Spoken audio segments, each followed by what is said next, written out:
Yanvarın 17-sində Yeni Azərbaycan Partiyası Ağcabəd rayon təşkilatının inzibati binasında Azərbaycan Silahlı Qüvvələrinin hərbi qulluqçusu, Vətən müharibəsi şəhidi Cəfərov Anar Eyvazoğlu haqqında çəkilmiş Vətənə doğru yol adlı sənədli filminin təqdimatı olub.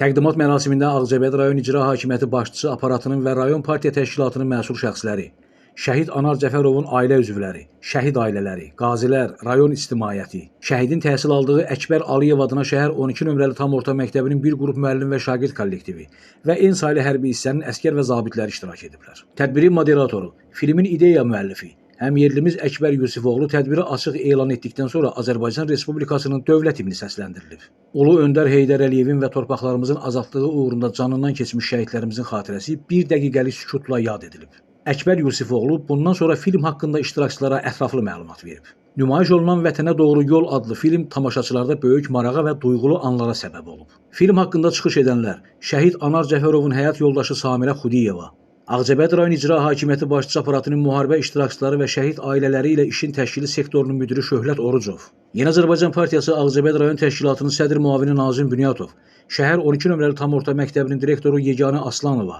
və İctimai Nəzarət Təşkilatının Ağcabəd rayon şöbəsinin rəhbəri Sevinç Quliyeva film haqqında öz təəssüratlarını bölərək filmin ərsəyə gəlməsində zəhməti keçən hər kəsə öz minnətdarlıqlarını ifadə ediblər.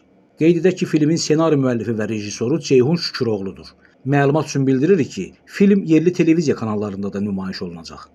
Gündüz Sevindik, Kənan İsayev, Aran Ağcabədi internet televiziyası üçün.